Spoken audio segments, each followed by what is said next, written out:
Hey everybody, I'm back doing another tier list ranking. After I've been playing a lot of Marvel Rivals, it dawned on me that I it didn't just dawn on me, but I wanted to do another ranking of a superheroes rogues gallery. And since I did one for Batman, which uh, got a lot of views, so I appreciate you guys checking it out and giving your opinions about that. Now, what I wanted to do is do one for Spider Man. And now, this took a while, but it is a lot more. People say, well, it's not, not true that Batman had not only an extensive rogues gallery, but a lot interesting rogues gallery. But Spider Man, as I've been sifting through, has more rogues, and maybe at best half of them are probably interesting, or even a third of that, or at least half of that half is probably even more interesting that we pretty much recycle for the most part. Uh, But before I continue, please do me a huge favor and like this video. It is free 99 to just like this video. Uh, Comment below. Let me know what is your favorite Spider-Man villain. Me personally, I do like uh, Shocker.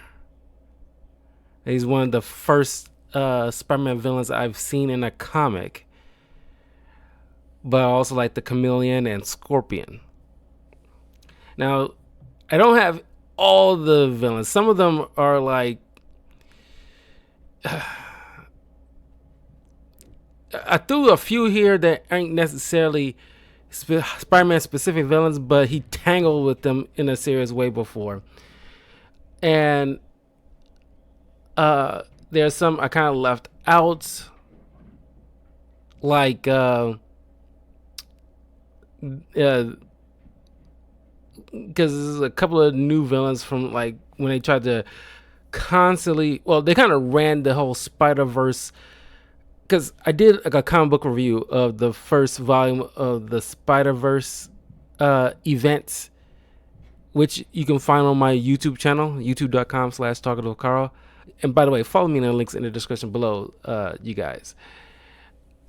And that was probably one of my longest, at least for right now, one of my longest comic book reviews on my channel. There was so much going on. But they did kind of ran it into the ground. So now they had like a whole new Spider-Man villain that kind of corrupts or infects other spider totems into her kind of like flea type of parasite or something or other because he's just jealous. Hold on a second. I'm sorry. Something just coming up.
Sorry about it. Be right with you, okay?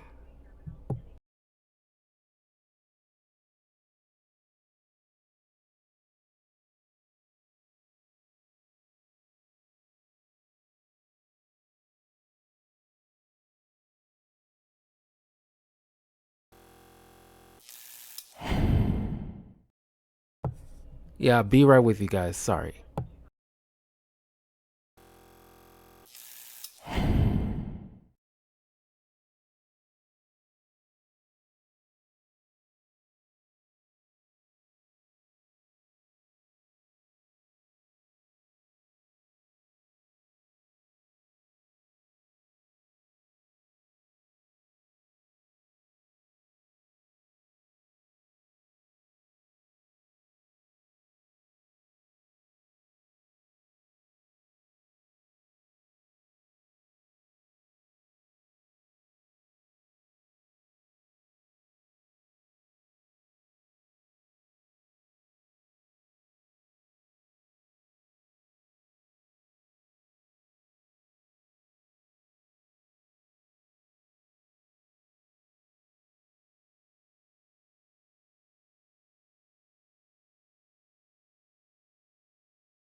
Sorry, buddy. I had to take care of some business, but I might have to, get back on the phone in 5 minutes. But let's continue on. So, uh, where was I before I got interrupted? Yeah. So there's gonna be like a few characters that I had to leave out because either they didn't really leave a lasting impact or just you know it's just inconsequential. But I've got enough here.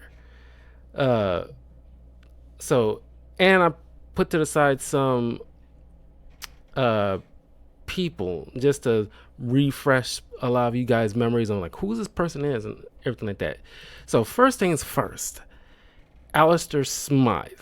Now, the just like with Batman villains, with these Spider-Man villains, I chose images of those versions of the characters that I liked the most. That had like the, not just the best representation, but just the best look in my personal opinion.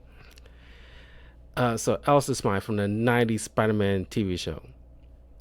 Uh, and just in case you guys don't remember, Alistair Smythe is the son of Spencer Smythe, a mad scientist responsible for the creation of the Spider Slayers, robots designed to hunt and kill Spider Man.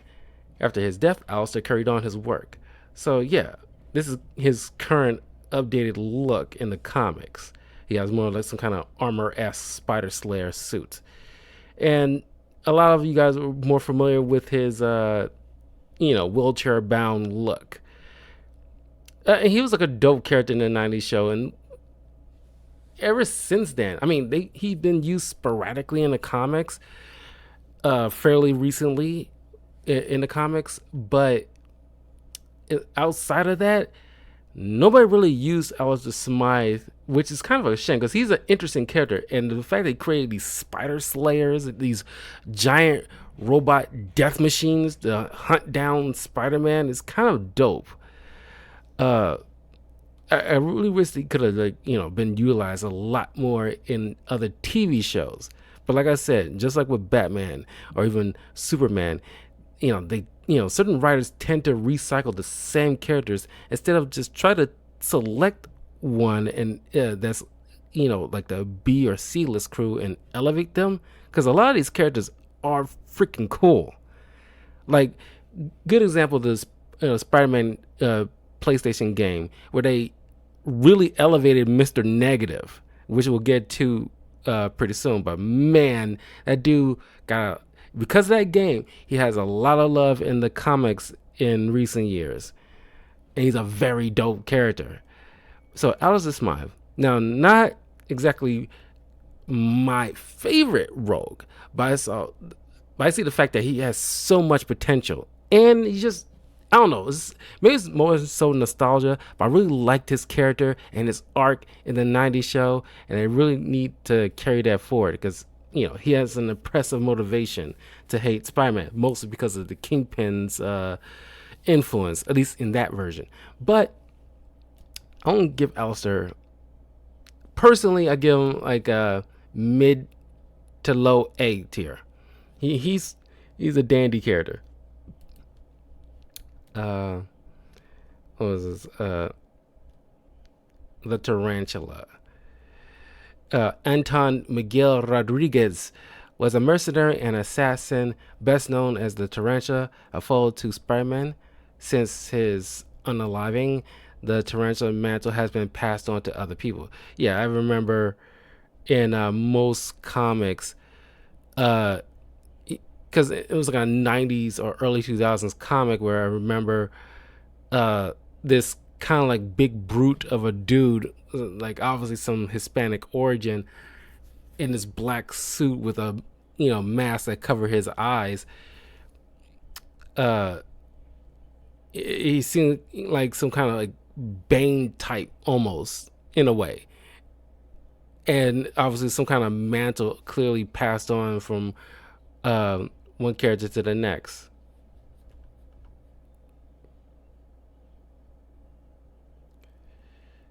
So yeah, it's like definitely a legacy characters. I'm not sure which version that I remember seeing in the comic before, but you know, I don't know. He,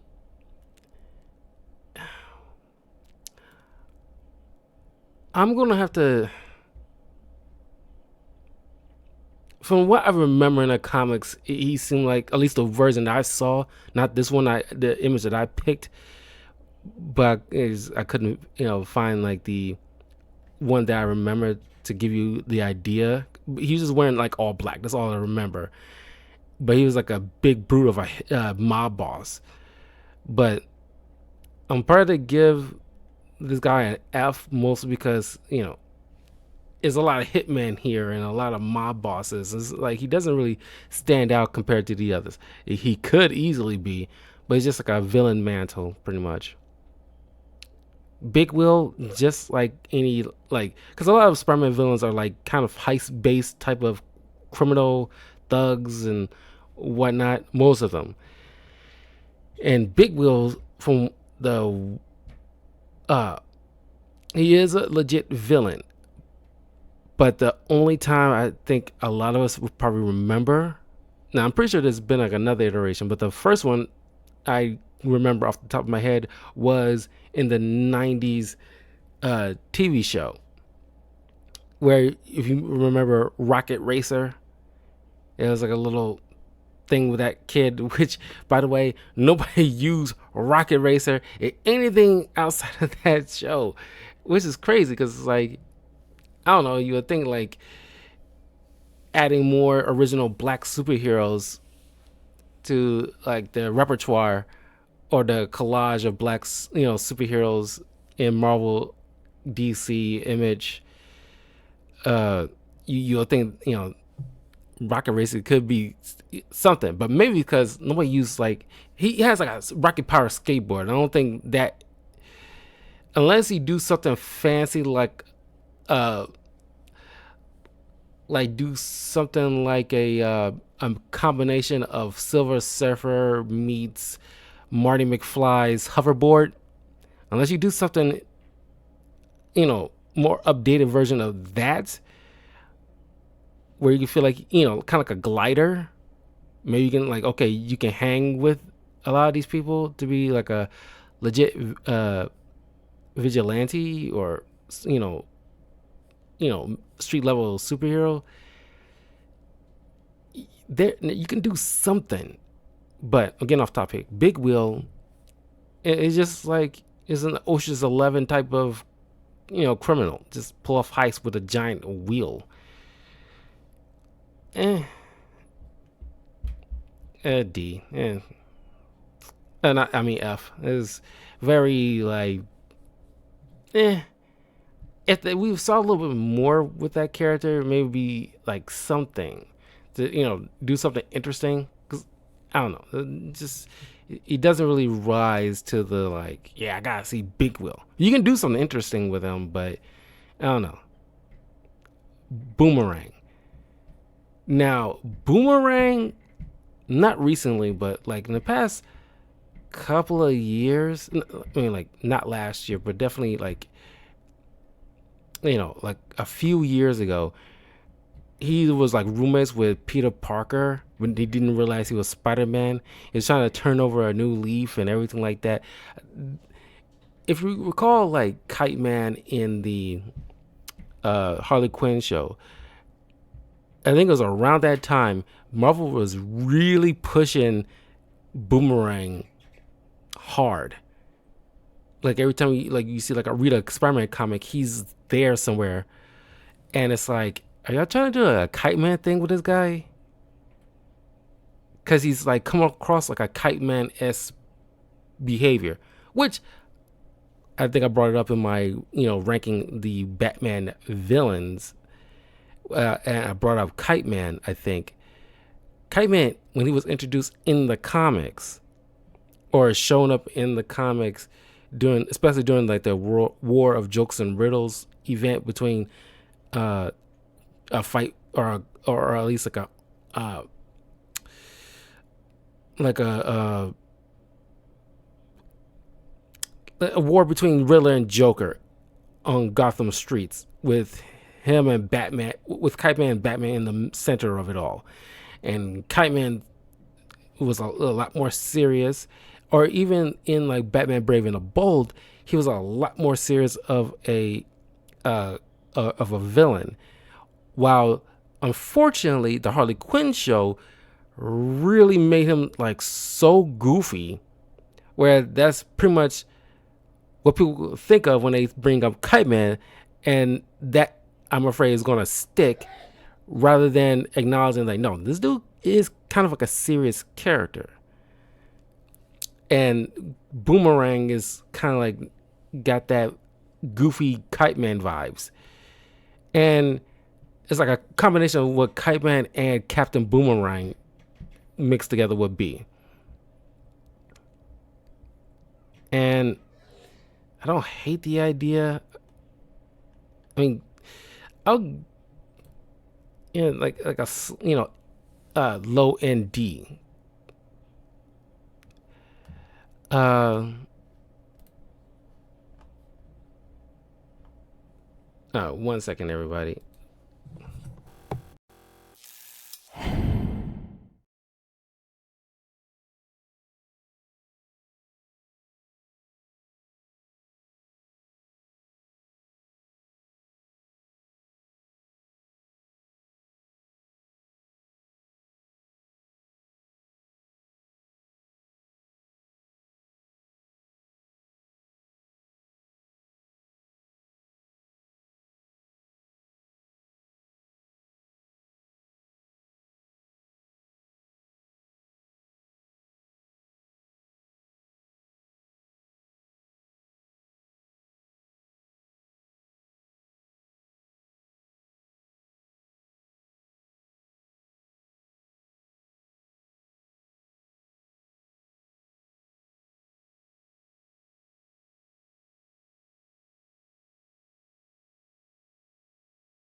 All right, sorry for that, everybody, but good.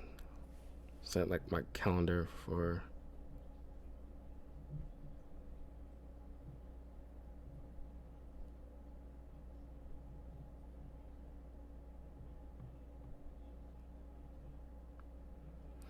All right, sorry.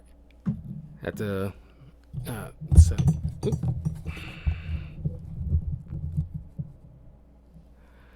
Sorry, take care of some business. So what was I? Yeah, yeah. So next one is Calypso, the wife of Craven the Hunter. Craven. Sergey. Just a refresher. Oh, here we go. Calypso, my little Calypso. The woman named Calypso has a history shrouded in mystery. She was the lover and partner of Craven until he met his demise, and she carries on his hate for Spider-Man, which I don't care for. I mean, they go, depending on the writer, they go back and forth whether her feelings towards Spider-Man is. Generally speaking, she doesn't have that hatred of Spider-Man like her husband. But she's kind of like a voodoo witch kind of thing, yeah.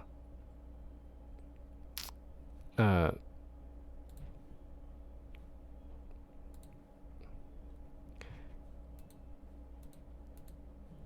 uh, what was it? Calypso is a powerful voodoo witch that uses traditional voodoo items at her disposal, like the Yoruba spirit drum and bira bells and various poisons. With her magic, she has been able to cloud minds of others, create zombies, and even possess others. She has also been able to resurrect herself on a few occasions. By sacrificing her sister, Calypso not only gained extra mystic abilities, but she also increased her original powerful black magic. Using her newfound abilities, she is one of the most effective voodoo users on Earth and arguably one of the most powerful due to her vast knowledge of the black arts. So, yeah. And I just love her look. Uh,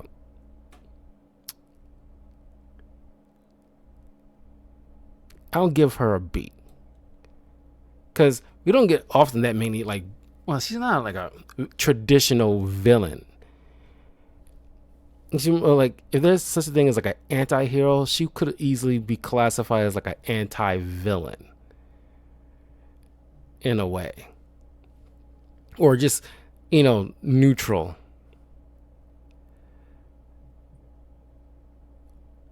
Now we got Cardiac, which is like a doctor turned criminal. After like a death of his brother, he kind of and nobody bothered to, at least what was this? It's a medical thing where, like, his brother wasn't treated properly or didn't have like the funds or something like that. Oh, what was it? Trying to, yeah, that was it. Like Sathra, that was the one I left out because it's like left not really any impression at all. Because fortunately, it was around that time when they was trying to do another Spider Verse, and they kind of at that point ran that concept to the ground, where people getting kind of annoyed with the whole Spider Verse thing. Same thing with Arachne. I'm pretty sure this is when during the Spider Island stuff, which I didn't read, and because Spider-Man love Spider-Man, I don't care for spiders at all. Oh, there you go, Big Wheel. Yeah, it's like, take a quick look. Jackson Wheel is a villain who travels around through means of a giant wheel he himself created, hence the name Big Wheel.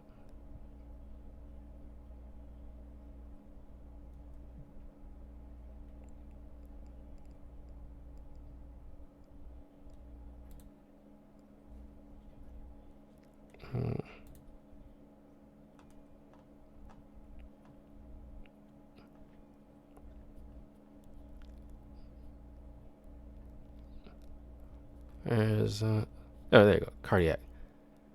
Inspired by the death of his brother, Alias Wortham, another black villain, uh, set out to right the wrongs that slipped through the cracks.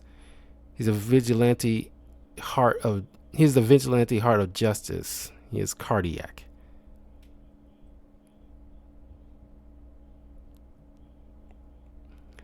Youngblood was closest kid, so when his brother died of a rare disease, Eli vowed to become a great healer to honor his brother and help those in need. Though through his studies, he discovered that a company had developed a cure to the same ailment his brother had suffered and died from. Over time, he built a medical empire using his business prowess and intellect, eventually buying the company that had developed the cure that could have saved his brother's life. One day, when he was looking over the company's records, he discovered the company had developed the cure years before, but they kept it off the market until the economy was more profitable. This happened to take place while his brother was still alive. If the company put the life before profit, he would likely still be alive. Outraged over the information, Eli made another vow to not let justice slip through the cracks because of technicalities and greed ever again. He underwent an operation and had his heart replaced with an artificial heart capable of generating vast amounts of power electrical charges. He then developed a staff to focus the energy into concussive blast, able to blow holes in concrete and steel. He also created a pseudo skin made out of vibranium mesh to help protect him in dangerous situations. I did not know this suit was made of, partial vibranium. That's interesting. And I did not know he replaced his heart, and that's where the energy comes from. Coupled with the padding from his costume, Eli can vault over high walls and jump from great heights without getting hurt. With these powers, he became Cardiac. Hence the name. Wow, did not know that. That's yeah.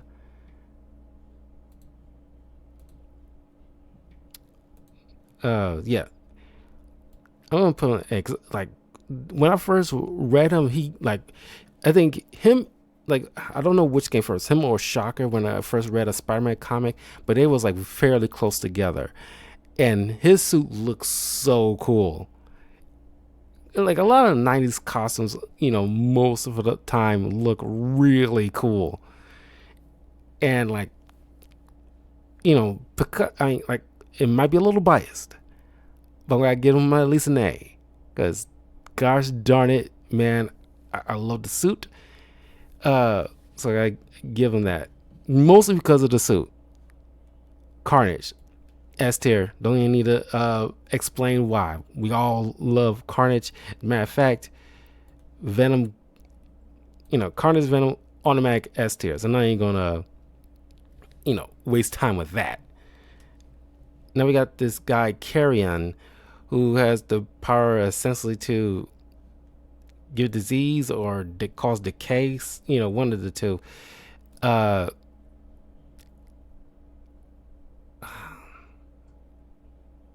don't want to give those like lesser known so much as F, but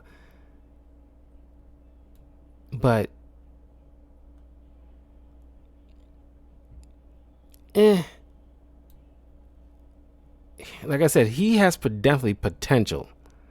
A lot of these guys have definite potential, but there's like some more than others. Chameleon,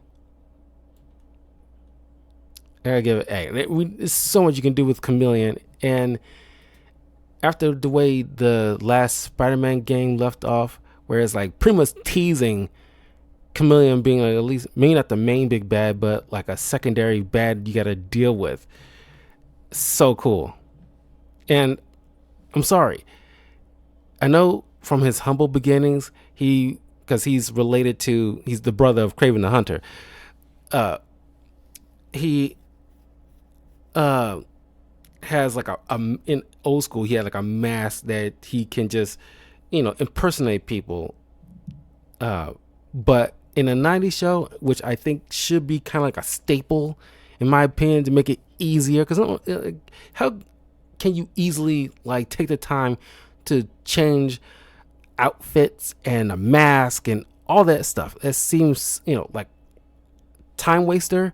But the fact that you introduce like a belt that you can just take a photograph of somebody and it just gives you the, at the very least, the image of the person, and you can just like have the guy still be able to perfectly copy the person's voice.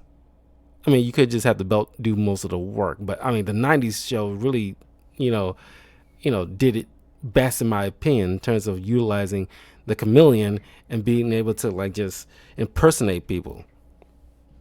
And a lot of Spider-Man's villains, a lot of them are tech based, so might as well just go ahead and make his belt, utilize that capability. Now we got Chance, which is another heist type of criminal who's pretty much like in the thrill of the bet, pretty much like, oh, like, uh, I will like, uh, take care of this situation at this amount of price, but I bet you I can, double the price if I can do it in this amount of time, blah blah blah. It's kind of like that, where he's just like, super obsessed with the uh with the thrill of like the wager. That's why he calls himself Chance. I don't give him a D. I was like, not all that impressive. Now you got Demi Goblin, which is like a kind of like a supernatural esque villain. Here we go, which is also very cool design. We get so little. I mean, we got like the most notable goblins: Green Goblin, Hobgoblin, but we don't do much with Demi Goblin. And if you remember Demi Goblin from the, because my first introduction of Demi Goblin and Doppelganger was in the, I'm pretty sure it was what was that Super Nintendo game? Crap, darn it, crap, it's called Carnage something. It's like, wait.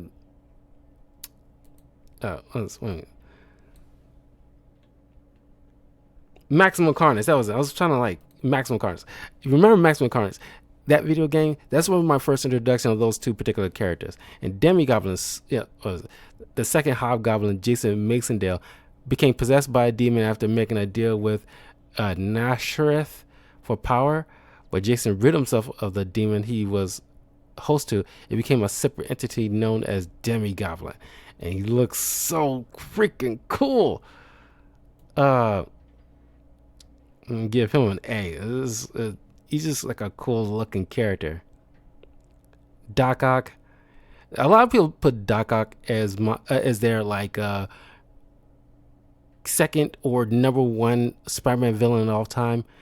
I don't rank him that high personally. He's definitely in the top 5 for me, like maybe like 4th or 5th. But because of like his portrayal in all the Spider-Man films, man, and Alfred Molina played the hell out of the role. Even when he came back in No Way Home, he's like he has not missed a beat. So yeah, I don't put him in S tier. It's like cool design, creative character, and great performance. Really, I don't know. It's just like when he comes on the screen, everybody is just like locked in. Doppelganger, pretty much like the sidekick or minion of Demi Goblin. He's all right, but I'm gonna give him as like the first C in this group. When he's partnered with Demi Goblin, it's a fun duo. By itself, C. Electro, and obviously I had to choose the Jimmy Fox version of Electro because, man, the redemption of that character after that Blue Man Group variant in Amazing Spider-Man 2, man, talking about like a comeback of a character for a character. Electro, dope character.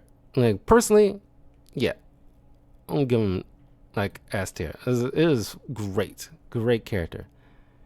Green Goblin, specifically Norman Osborn. I forgot to put Harry Osborn on this, but whatever, it's fine. S tier. Matter of fact, not even just S tier. Like obviously, he is like top S tier. Matter of fact, right? Him and Doc Ock. Hammerhead.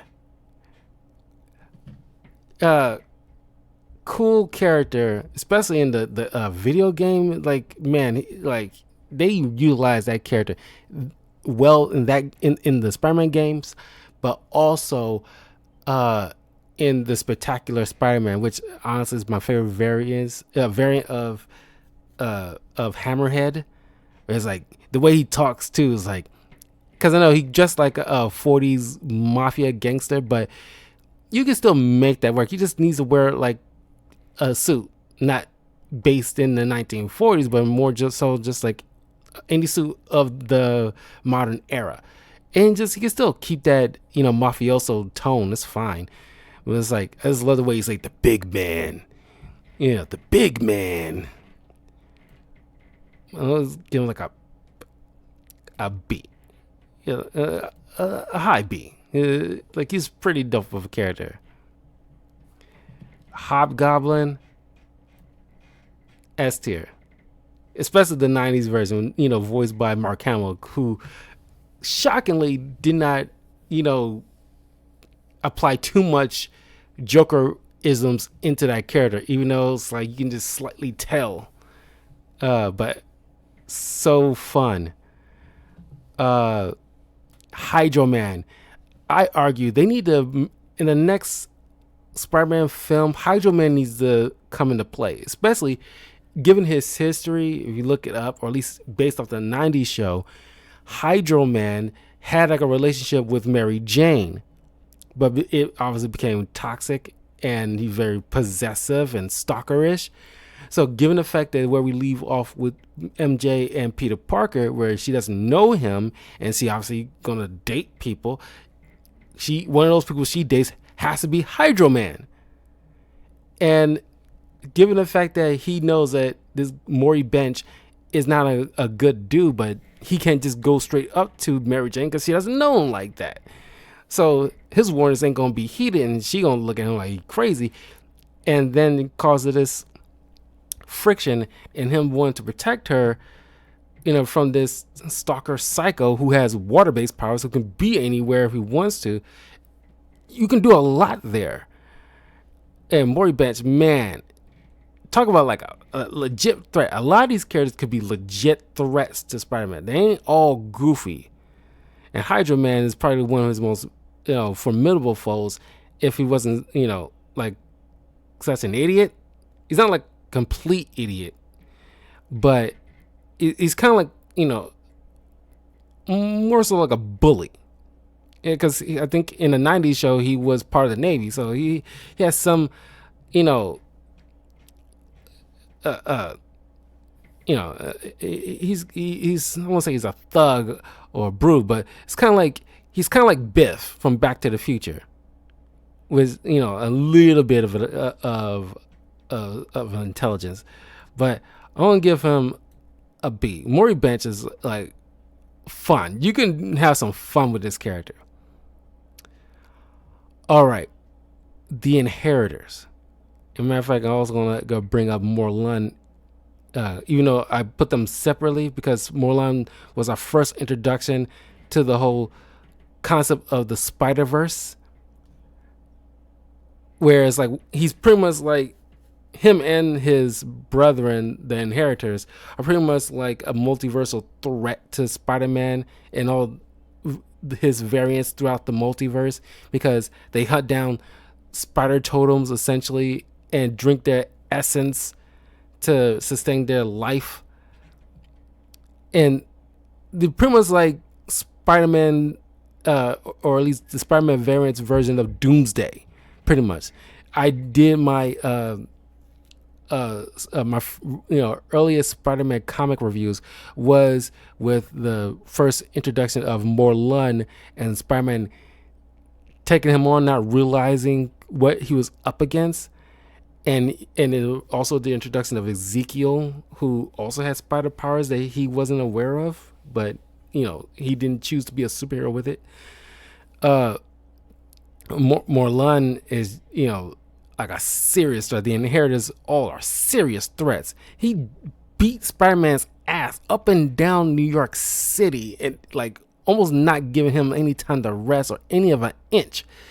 And he had to, unlike other Spider-Man variants that he dealt with, Peter is one of the rare few that he got his powers not through any mystical means, but through science and radioactivity, which is kind of, the Inheritor's kryptonite, pretty much. So that's how he ended up beating these fools. And he's, Peter is the first one that actually was able to beat one of these people efficiently. So I just love the Inheritors. They were like a serious, man. Like I said, they're like doomsday for Spider-Man. Not something he can take lightly at all. And a lot of Spider-Man variants had to run from these guys or stall them just to run. But they're serious threats. They killed a lot of different Spider-Man variants for God knows how long, until they dealt with Peter Parker, and he assembled essentially a team of multiversal variants of himself in order to, systematically take these guys down for good. So yeah, I'm gonna put them in S tier immediately. Those guys were dangerous. All right, Jack O'Lantern. Once again, cool idea. I think he died in Marvel Civil War. It wasn't utilized much, but I do love the costume. But I was gonna put him in B. Kingpin. I even made sure like I chose the 3 best versions of Kingpin from the Miles Morales movies, from Vincent D'Onofrio and Michael Clark Duncan's version of Kingpin. Best Kingpins. And of course there's the 90s version, but I think these 3 were like impressive versions. So I'm gonna put Kingpin S tier. He's easily one of the best street-based villains that Spider-Man and Daredevil have to deal with on a constant basis. It's one of those kind of villains that they have to share. Kraven the Hunter. Now, movies aside, the 90s version, and in most, if not maybe one Spider-Man event, well, there's only 2 times that Kraven the Hunter in the comics stood out a lot for people. It was when, leading up to his death and his introduction. Every other time we see him in the comics, he wasn't utilized all that well, but in the 90s show, he was used pretty doggone well. So based off of that, I'm going to give Kraven like an A tier, because he's definitely a formidable foe and fun to see. Cool design too. The Living Brain, one of Spider-Man's earliest villains. Just like a mechanical machine that that gave Spider-Man like his one of his first real challenges. But I think they brought him back one time during this other Spider-Man event, which I want to cover soon. Eventually, because I didn't, I got at least 2 different type of Spider-Man arcs I want to cover for the channel, because it's been a minute since I covered a Spider-Man comic. But the Living Brain comes back in one of those. And yeah, it's just a mechanical kind of monster that Spider-Man easily takes care of, but it's in his early years, so he didn't know any better. But Living Brain, I'll give it like a D. Just for the nostalgia of it. Kirk Connor's Lizard. I'm waffling between A and B. I'm giving him a slight A. Because for the most part, people really enjoyed him in the Amazing Spider-Man film. And he was utilized pretty well in the game and in the 90s show. So he had like some good uses. Man-Wolf, Jonah James' son, who had like this lycanthropy thing. I'm gonna see. I don't think he has it anymore, unless some writer kind of remember it and try to give it to him at some random moment. But last time I remember, he didn't have that power anymore, and he's not necessarily like a bad guy. He's inflicted with something, not too dissimilar to the Lizard, but personally doesn't stand out for me. Mephisto, definitely S tier, mostly because this dude is obsessed with breaking up people's relationships because he just likes seeing people suffer more so than anything else. The fact that he calls One More Day that Marvel for some reason never really wanted to fix at all. It's like some weird mandate or something. I'm not sure. People hate that One More Day stuff because after Marvel Civil War and Peter Parker revealed his secret identity because he was on the side of Iron Man at first, and then now, after the whole kerfuffle was over with, now he has to sit with the fact that everybody knows his secret identity, and now his loved ones are being in danger. So he has opportunity. No, it wasn't in that.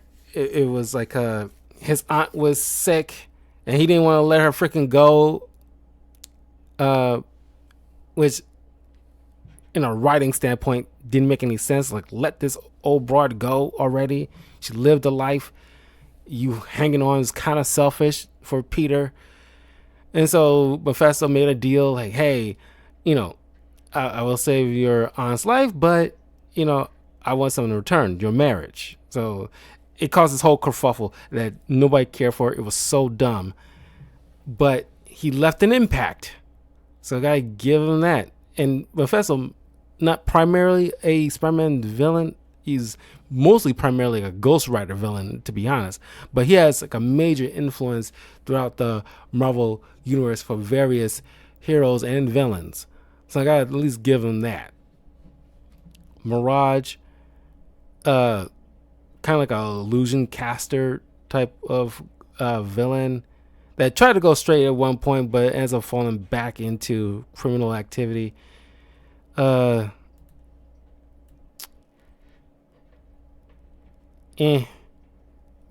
he's been utilized at least once, at least a handful of years ago. I give him that, the writers that at the time, like, hey, at least you're trying to, bring up some classic villains to try to utilize them because, they just on the floor and, nobody's picking them up. I give them that. So because of that, I'm not going to give him a straight up F.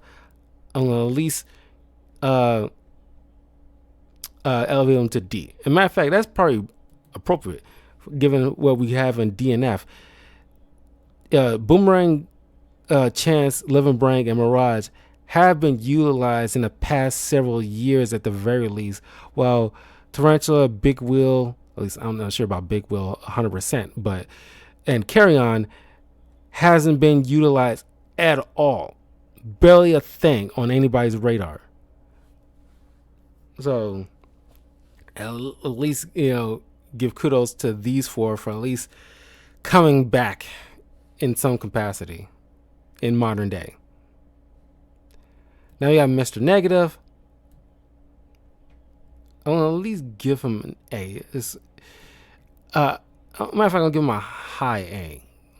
Given the fact that the video games really elevated him, and the comics have been utilizing him quite a bit, but not enough where I feel like compared to Green Goblin, Venom, Carnage, Doc Ock, the Inheritors, Kingpin. I was like,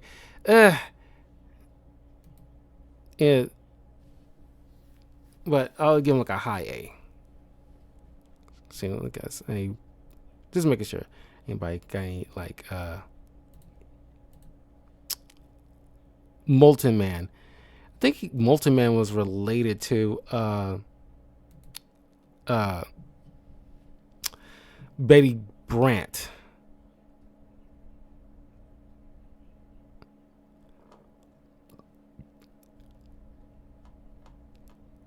Yeah, Molten Man. Molten Man. Yeah, no, it's a stepbrother to Liz Allen. I thought it was like Betty Brant. Molten Man is a stepbrother of Liz Allen. He has several run-ins with Spider-Man. He was recently cured of his condition. Yeah, he was cool, like really cool, or hot, I should say. So yeah, he was utilized quite a bit in Spectacular Spider-Man. Uh, so, yeah, his powers is redonkulous. I don't give him a B. That's like a fair B. Morbius. It's Morbin time. Look, Sony villain verse was by and large were not good. Although that being said, I have I had fun watching Morbius. I'm not sure what it was. On paper it is trash, but doggone I have fun with it. Just like with the first two Venom films, not the third one, but the first two Venom films and Morbius. It's probably the only Sony Spider-Man villain movies that I legit enjoyed, and I like his 90s version in the TV show. I'm sorry, it's just the way the actor portrayed him. It was like, Felicia, your plasma, I need plasma. It's like, I'm sorry, it's just like, I like it. Sue me, I'm sorry. So I'm not gonna give him an S, but I'm gonna at least give him an A, just slightly, a very low A. But god darn it, it was fun. Mysterio, boy howdy, I love his portrayal in the MCU. God darn it. God. There's been some cases in the comics that Mysterio's like was fun, but in the in various TV shows and in the movie, God, he was fun. And this con artist, which I personally don't think he's freaking dead, because this dude is such a con artist. Like, I'm pretty sure he faked his death. I don't buy for a second. To this day, I do not buy for a second that he died in Far From Home. This freaking con artist screwed this kid over, revealing his secret identity to the world in the first place, was kicked off this whole entire thing where he had to make people forget who Peter Parker is just to keep his loved ones safe and not collapse the multiverse. This jerk. But Jake Gyllenhaal, great acting from him. Man, he elevated Mysterio to heights that, we didn't know he could. So I'm going to give him an S, just for the performance. Queen Cat. I think it's, what was Queen Cat?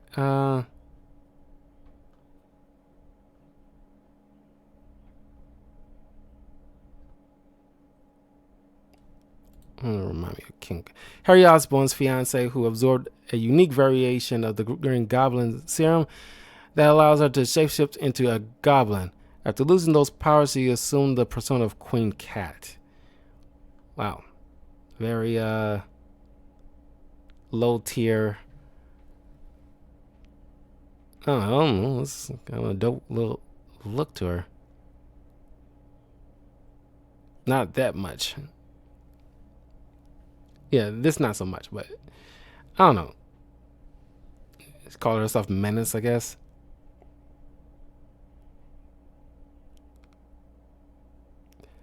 Menace assaults O'Hara, but is soon taken down by Spider-Man when he injects her with the Goblin Cure. No longer a goblin, Lily dons costume, a costume that is a color inverted version of one worn by Black Cat, and becomes Queen Cat. So I just got at this point agility and reflexes. If it was just stuck with the her goblin persona, uh, menace, maybe I'll put her in like a higher bracket. But I don't know. I'll put her in D. Not really that impressive. Rhino. I am the Rhino. It's funny how like Paul Giamatti's Rhino is still a whole lot better than the uh, Kraven the Hunter version of the Rhino, which is weird to say. But honestly, the spectacular Spider-Man version of the Rhino is probably like my favorite one. It was really fun, but I had to give him like a B because he's pretty much just like a brute, but a fun brute because he's a fun idiot. Ringmaster. I swear to you, I always thought Ringmaster was like uh, X-Men type of villain, but he's pretty much like a hypnotist causing crimes. But I'll give him like a C.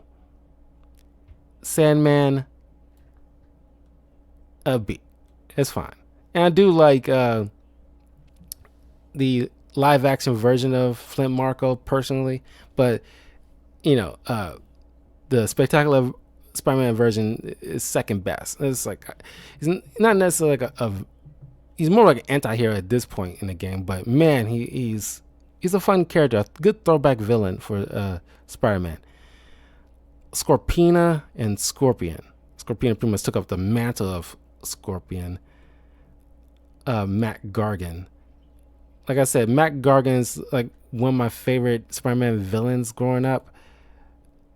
But I don't give him like a B, and she can go a C. She wasn't that bad, but I don't know. They got Scream, which was pretty good in the Spider-Man game. I'll give her a B. Screwball, F. Like, I hate this freaking character. God, she's so freaking annoying. And I get her purpose of her creation, but man, maybe it's just the voice that's kind of driving me bonkers. Maybe it's that. Now we got what's this girl? This next girl. I call her Scorpina. It's Scorpia. Scorpina is like a Power Rangers villain. Elaine Cole. Scorpia is a psychotic woman with a similar suit to that of the Scorpion and enemy of Spider-Man. Yeah.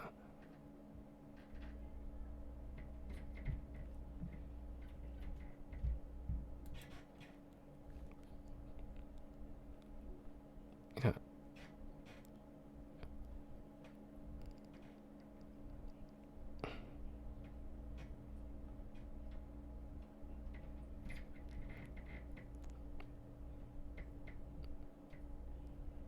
Um.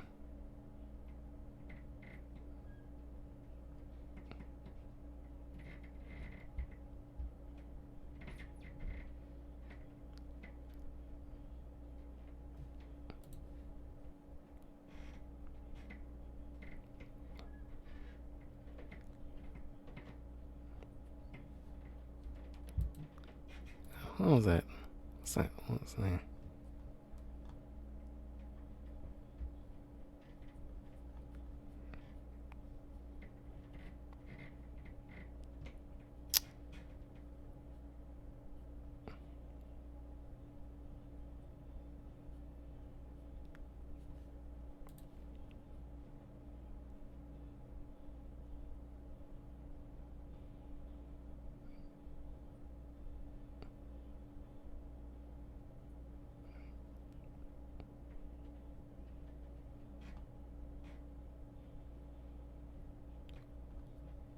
Blanking on this is Shriek.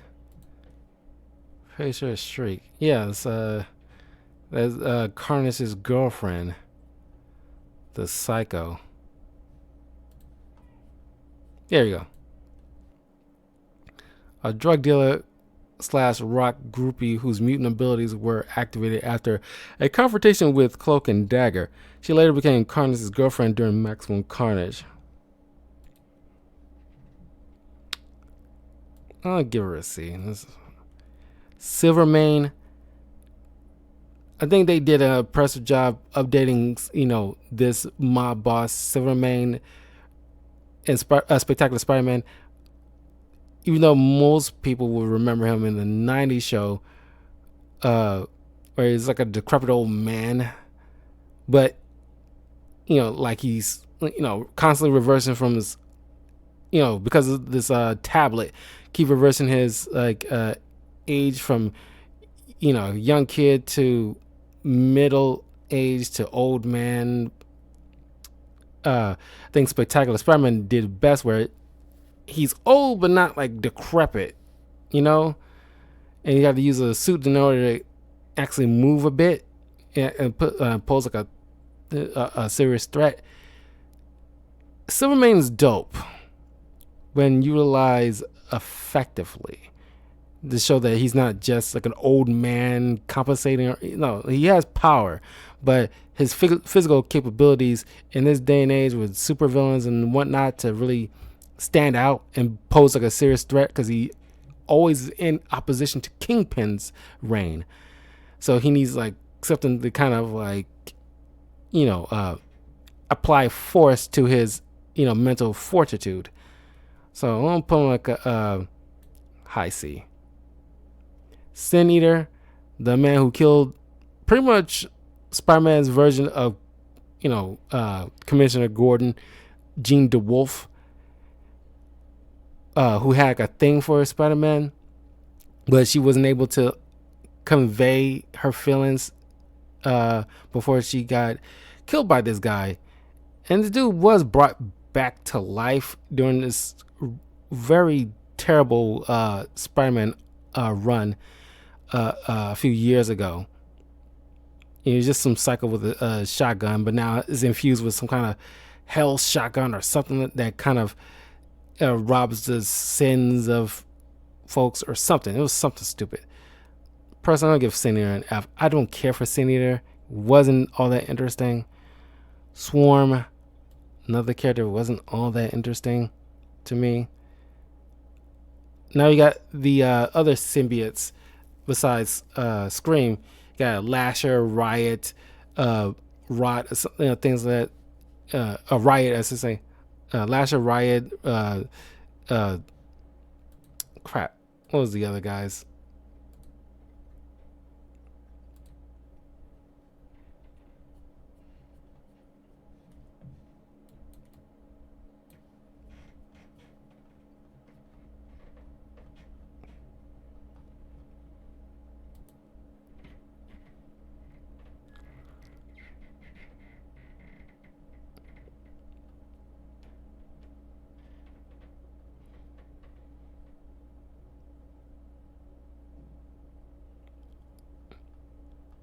Where are they?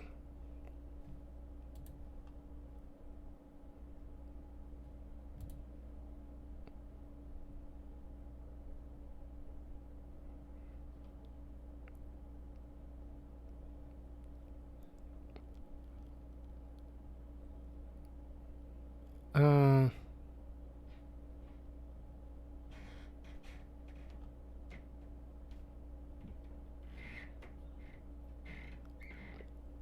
Who the heck is it? What are they? Um,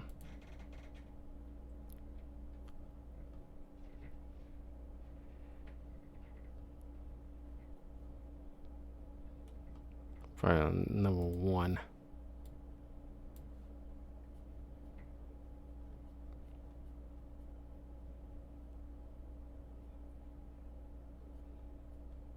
There you go. Lasher, Agony, Phage, Riot. That was the names I was trying to remember.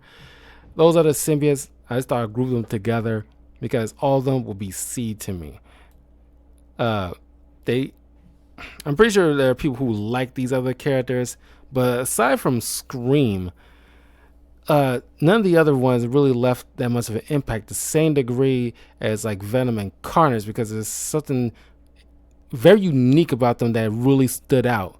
These guys pretty much just rip-offs. Only one that kind of come close to standing out on her own is Scream, in my opinion. That's why I probably put her separately, because the fact that it's something about Scream that people like really gravitated to, and it kind of reflects that in the Spider-Man game recently, where you see her, Mary Jane turn to Scream.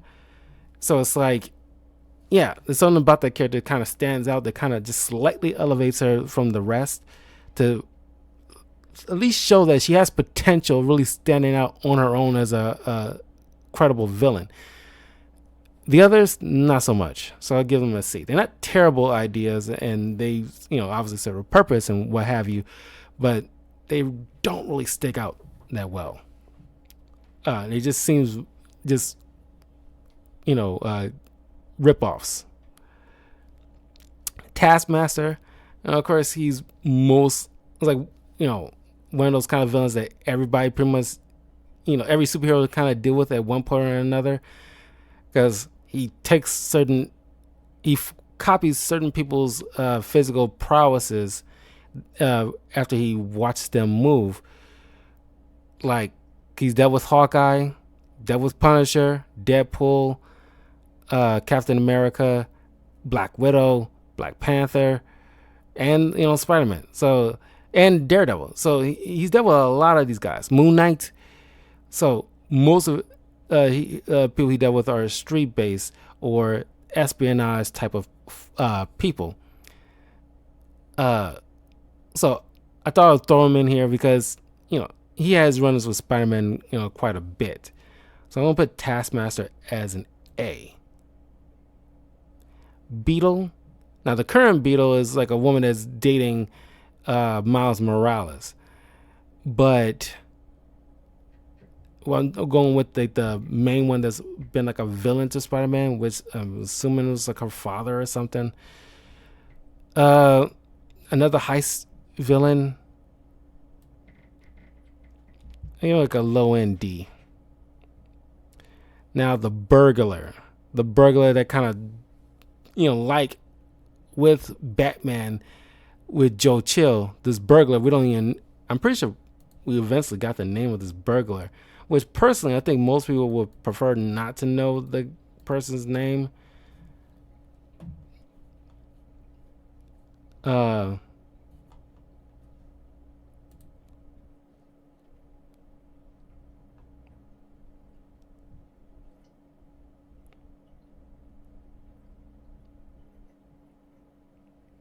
Technically, Spider-Man's first, villain. Never got his name. Years later, the burglar got out of jail and bought Aunt May's old house. There was no coincidence. The burglar had heard that the treasure of a notorious gangster named Dutch Malone had been hidden in his old house. The reason he had been at the TV studio that night was so that he could find out where Dutch Malone had lived. The night Peter's uncle Ben had died, he had been looking for the treasure but was disturbed by Uncle Ben and Aunt May. Of course, attended the question I made. The burglar teamed up with Mysterio, who was currently her doctor at Restwell Nursing Home. Mysterio attempted to betray the burglar and get the treasure for himself. When he realized they probably wouldn't be found, Mysterio left, allowing the burglar to try and find the treasure. I'm pretty sure this has all been like kind of more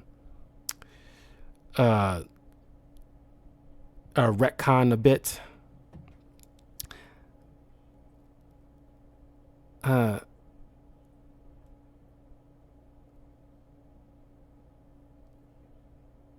Among his last words, the request to Spider-Man to apologize to the family of the old man and he had murdered on his behalf.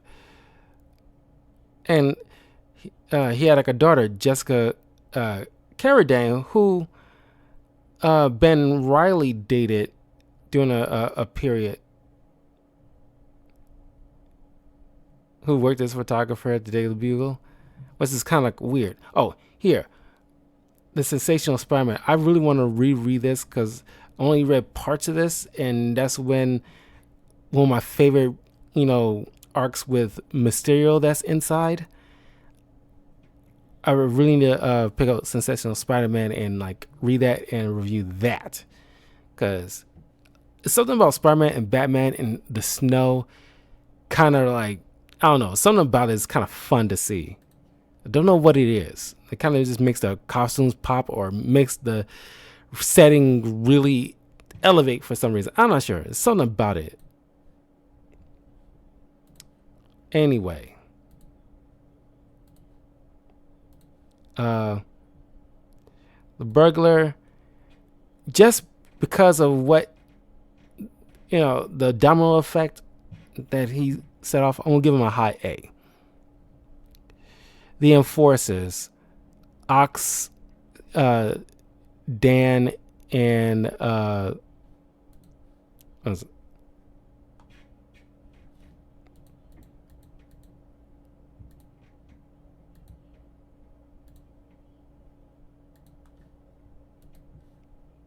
Just for the heck of it. Really quick, Screwball, because yeah, the world's first live streaming supervillain. She commits crimes to get more hits on her webpage. So dumb. I get the point, but she's so dumb.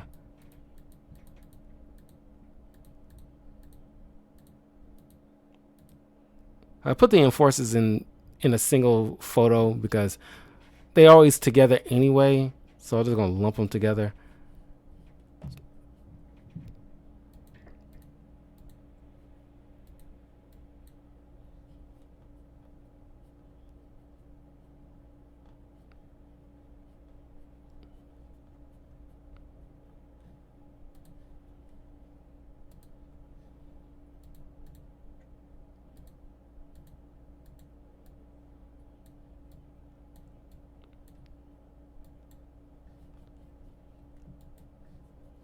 Oh, same page. Oh,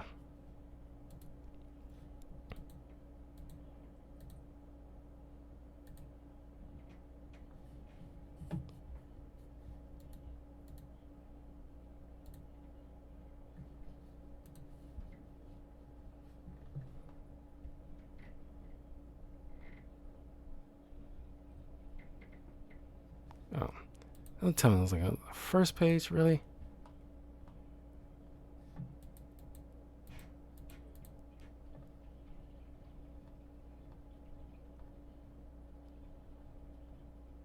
Okay, Montana, Ox, and Fancy Dan. Yeah, you know, they're they usually get updated here and there because the tools that they use are very old school. But especially Montana, who just has like a whip, cowboy whip kind of thing, and Ox is just like a brute. But I don't know, they're fun-ish. I'm gonna give them like a just like those, like if you need like guaranteed thugs with a gimmick, they're there. Hired goons. Uh, I won't give them like a C. They serve a purpose. At least they stand out more so than honestly, personally, any of these. The Jackal, because of what the whole Clone Saga. Despite how we might feel about the how much they dropped the ball on the Clone Saga, he's still like a serious menace. So I'm gonna give him like an A. The Owl, another crime lord, not as he's not even as big as like Silvermane, and we saw his character in the Daredevil TV series before he got killed off by the Kingpin. Uh,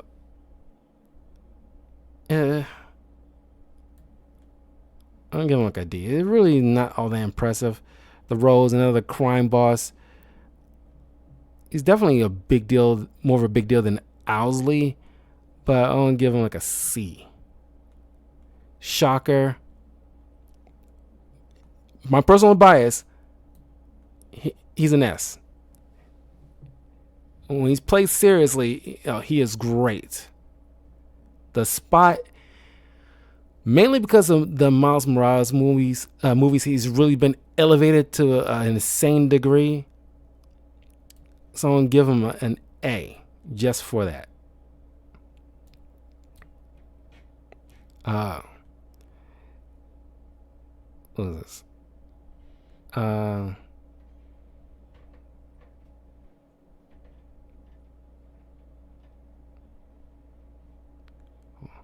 oh, I'm sorry. I gotta double check something. Who's that? The image is so tiny I can't see.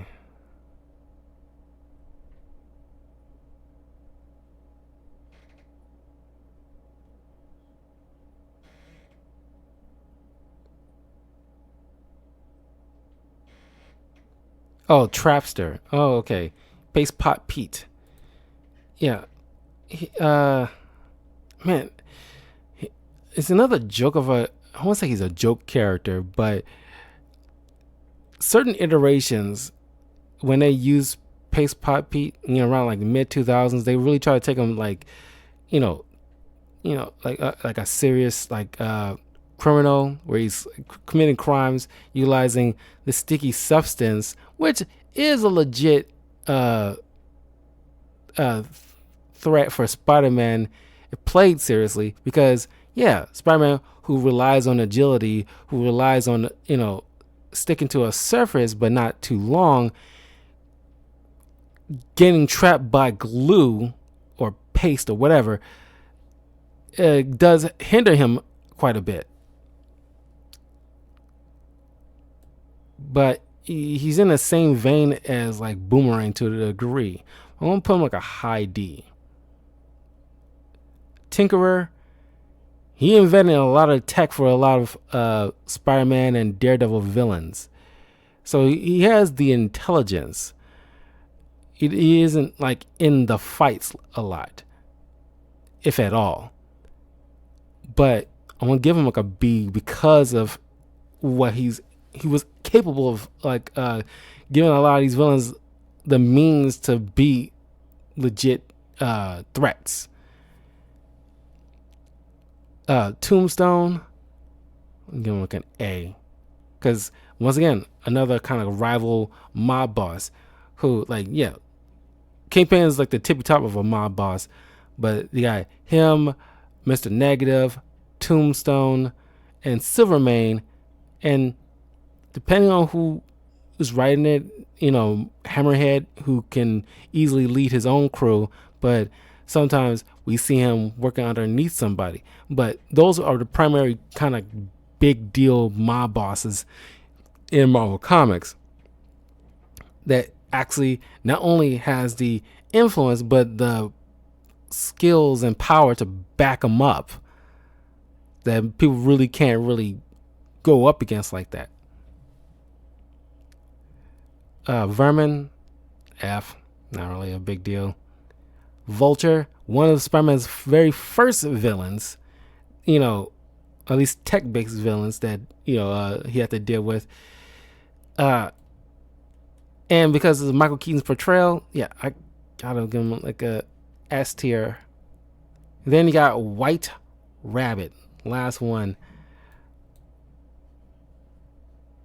I think there's like a White Rabbit in DC Comics too, and like her Marvel counterpart, really doesn't really get much shine because I don't know, it's not really all that impressive.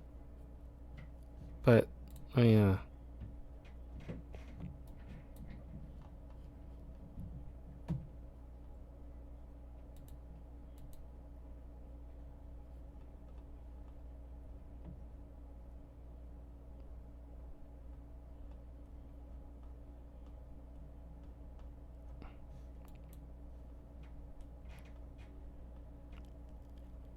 Hold on.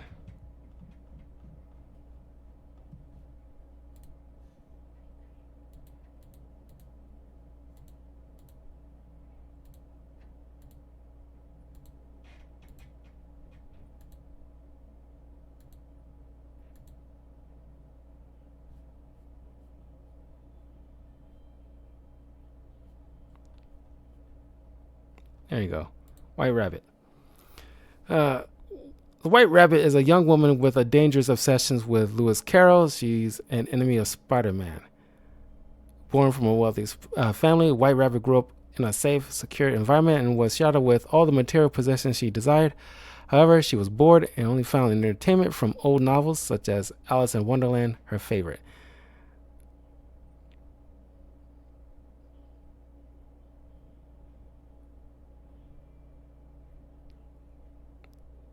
Um,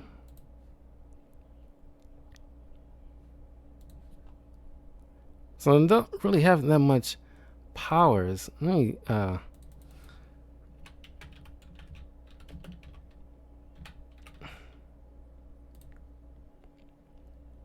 Lorna Dotson. Uh,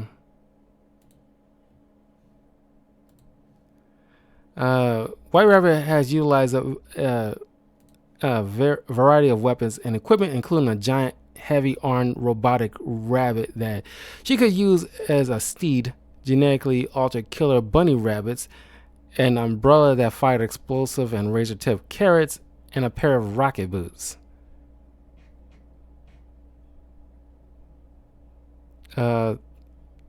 Abilities in kickboxing, and she has a mental instability.